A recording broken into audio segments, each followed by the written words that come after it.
Hello and welcome to the Oak and Lamb YouTube channel. My name is Becca Oaks. I am an owner and craft educator here at Oak and Lamb.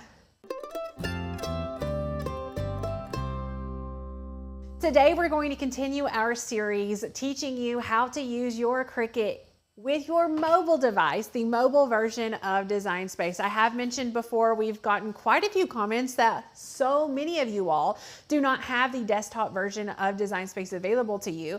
And so you use a mobile version, whether it's on your phone or tablet. So we've decided how important it is to create some beginner content for those of you who have just opened your Cricut, or maybe it's still on the shelf, or maybe you haven't purchased one and you're trying to decide if it's something that you can do. And the answer is you can definitely do it, especially now that you found us here at Oak and Lamb. We love to teach you everything there is to know about crafting, particularly with your Cricut machine, whether that is the Cricut Explore series machines, the Maker series machine, or the Joy. We teach it all. We have all of the machines here. We love them and we love teaching you. So we are here to educate you.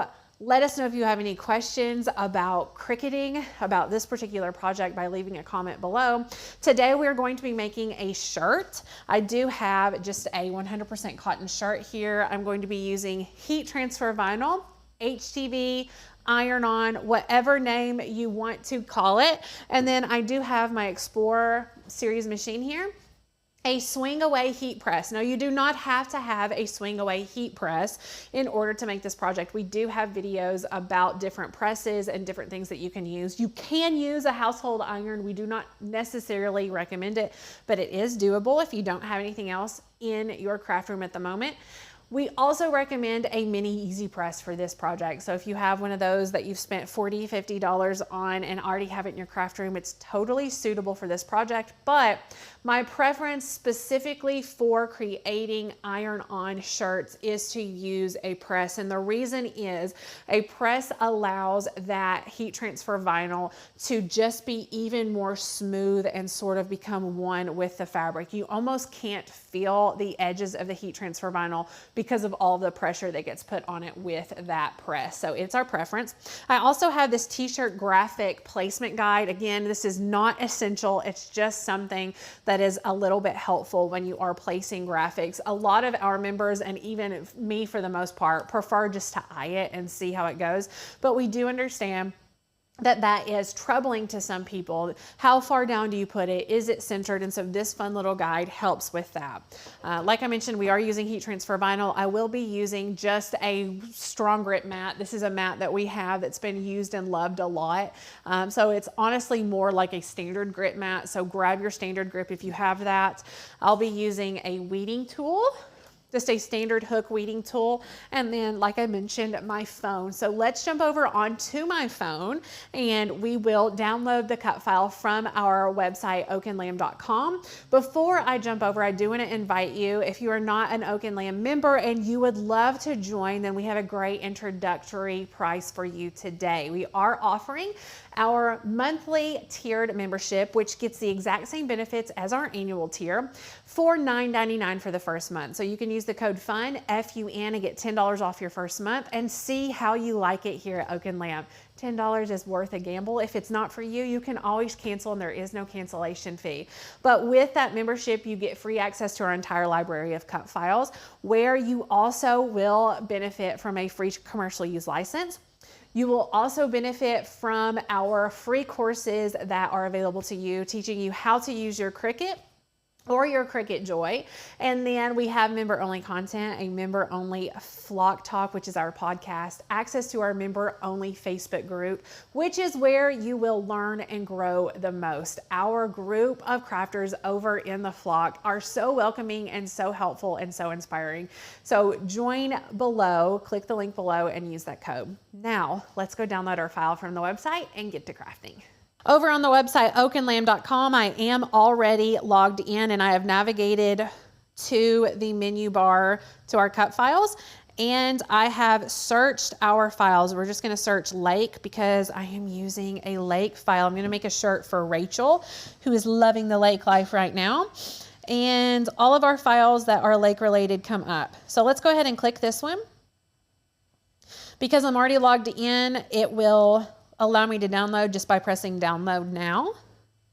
And then we will scroll over, press the little download button, and down at the bottom, well, first we'll press download, and then down at the bottom, you'll see that blue arrow. Once it has turned completely blue, then you are ready to press the download.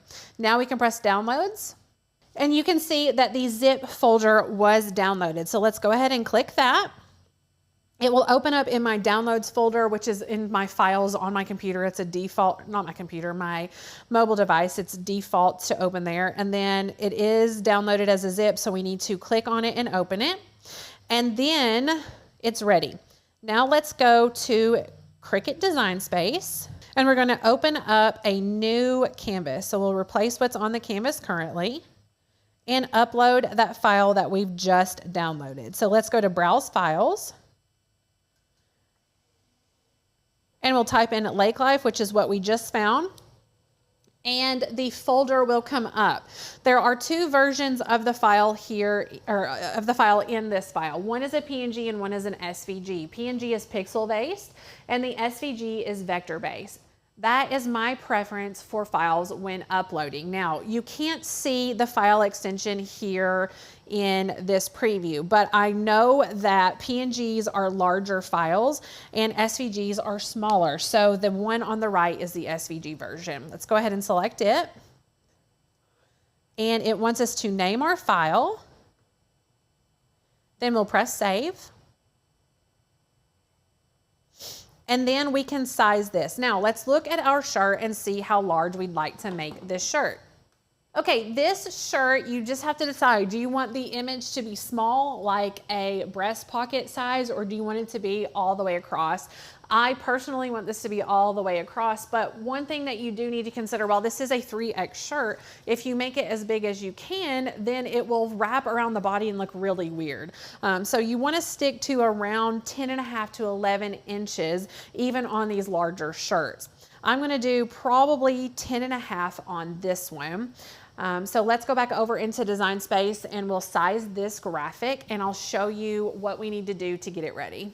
So to size it, I can drag and drop like this by just grabbing these little handles and doing that, or I can come down to the bottom menu where it says Edit and size the width to 11 inches or 10.5. I actually said 10.5. So let's go back and do 10.5. Now we can zoom out and see what we're looking at here. There are several different colors here, as you can see. As is, this will be 9 different layers. So we can see that by pressing the layers panel right here. And you can see all the layers right here. So if we wanted to cut this out of 9 different colors of vinyl, we can absolutely do that. However, I want to cut it all out of white vinyl. So let's X out of that, and to cut all of this out of one color of vinyl, we can do it a couple of different ways. We can attach this, we can weld it all, or we can unite it so that all of it is cut out of one color. Let's go ahead to our actions, and we can press attach. And now we are ready to click make it because it is sized. It's all going to cut out of one color exactly like we want it. It looks good on the mat. Let's go ahead and click our button up here because this is going to be cut out of heat transfer vinyl, so we will need to mirror our graphic. So I'm going to come down here where it says mirror for iron on and click that little toggle button. Now I'll press close and you can see it's reversed on that mat, which is exactly what I want. I'll press next. I'm going to connect to my Explore Series machine at this point. Traditionally at this point, I was already connected, but traditionally at this point, a little box would have come up and it would have let me select the machine that I wanted to connect to. But because I was already connected, it just did it by default, which is nice. Now I'm going to select the everyday iron on material setting, which is flagged or bookmarked here as one of my favorites. Has the default pressure, and then I'm going to load my material onto my mat and we will load it into the Explore Series machine and then let it cut out. Okay, when placing your heat transfer vinyl on your mat, you do need to put the shiny side down, and it's difficult to see with this white, but this one is a little bit more matte in person. The shiny side is your carrier sheet, so place it down. Make sure that you have the right amount cut out here. And then I'm just gonna grab my True Control knife and cut off right here, straight on my mat. It is perfectly fine to do that. Remove this, and then I'm going to grab my brayer and bray this iron on down so that it doesn't move around on me. I want it to have a really good adhesion to the mat so that the pressure from the fine point blade doesn't move it around. Now that that is good and adhered, we'll go ahead and place this in the machine. We'll load it in the machine. The machine will measure the length of the mat, and then it will be ready for us to press the flashing start button.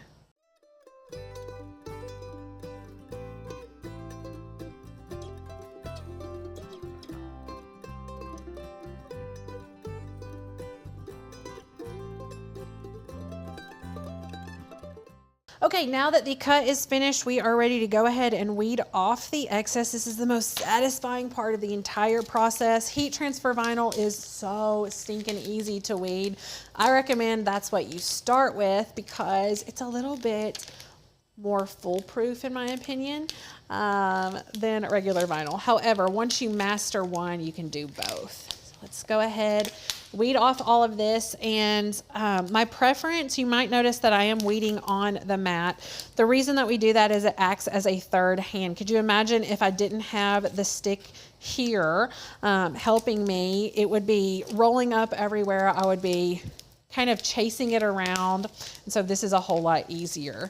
It is easier if your mat is newer. I should probably trash this mat, honestly, or clean it and try to get a little bit more life out of it. We do have videos on cleaning your mat as well, so check those out if you haven't already. But now I'm just ready to grab the center of this A, weed out that center, and I believe the center of this, and that should be it. We are ready to remove this from the mat, and then we're gonna place this on our shirt. The cool thing about heat transfer vinyl is that you can pick it up and move it around as much as you want. It's not like regular adhesive vinyl where once you stick it down, you're pretty much stuck, because the heat transfer vinyl adhesive is not activated until heat is put on it. So it's not going to hurt it. Now, let's place our shirt here, and we're gonna put our t-shirt guide right here. Place this up here on the top of our shirt so that the tops go with the neckline. And then we'll move this up a little bit and can use this as a guide for the center of our image and the placement of the image as well. Obviously, once you lay it down, in my opinion, it is best to remove the guide and pick the shirt up and make sure it still looks like it's a good placement and whether or not it is even. Have to admit, this is kind of a perfect placement. I don't know if I just got lucky or if the placement guide helped out or what, but I'm going with it. This is probably the first time I've ever laid an image down and not removed it. So now that it is ready, let's go over to our swing away heat press. It is a Starcraft press, and we'll get this pressed. I do have this heat press preheated to 350 degrees. Kind of reference your heat transfer vinyl for the temperature guide. Some of them are a little bit less, some are more, depending on what kind you're using, whether it's glitter vinyl or Sportflex vinyl. There will be a guide. If it doesn't come with your packaging, then you can look at the manufacturer's website and they will give you instructions on time and temp as well. But a general rule of thumb for regular heat transfer vinyl is 350 for 30-ish seconds, or 320, 330. It's not really gonna matter. Like I said, this is a Starcraft heat press. It does have a swing away arm, which is my preference. I love the swing away arm because now I can place my shirt on this and not worry about burning myself. So all the way over there, that's really nice. We'll pull this shirt up here, lay it on here, and that had quite a bit of pressure. Did you notice how much pressure there was when I released that? That's exactly what we want with this shirt. That way it will make the heat transfer vinyl really nice and smooth on this shirt. So let's swing it back over here. We will lock it into place.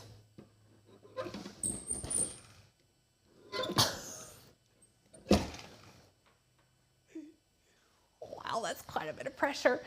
And the timer is automatically counting down for us. I'm sorry, that was a lot of pressure. Like I said, 30 seconds, and then we'll see what happens. We'll remove it and then let it cool down just a little bit before we remove that backing. Now that you've removed that, you can leave it on here if you want to cool, but it's going to cool more quickly if you pull it onto a cool surface like this table. But you're just looking to make sure that there are bubbles in between the heat transfer vinyl and that transfer sheet. I've never done one with a heat press and it not worked well. But make sure that you're following instructions on cool pill versus warm. If you're a beginner, I've got to be honest, I generally pill it warm. And I haven't had any issues. But what you want to look for when you're removing is that it has adhered perfectly to the material. You don't want it to come up at all. If it does come up with this transfer sheet, just lay it back down, apply more heat, apply more pressure, and then try again. It's not going to hurt it to do that. Let's go ahead and just remove this here. This looks really good. A lot of times, especially if you're using shirts that are red, you will see a discoloration where the heat press was. Most of the time that as it cools, it will fade away and you won't even notice it. So don't freak out if that happens with your shirt, but this shirt is finished. It looks really great. It feels really great. It was really easy to do. There you have it. I hope you enjoyed this video. I hope you have been filled with all sorts of knowledge and that you feel like you can really master your Cricut with your mobile or tablet device. Let us know if you have any questions. Let us know if you like this content and want to see other videos like this using the mobile version of Design Space. We are here to serve you, to educate you, and we want to do that in the most beneficial way for you. So let us know. I will see you here another day for another video.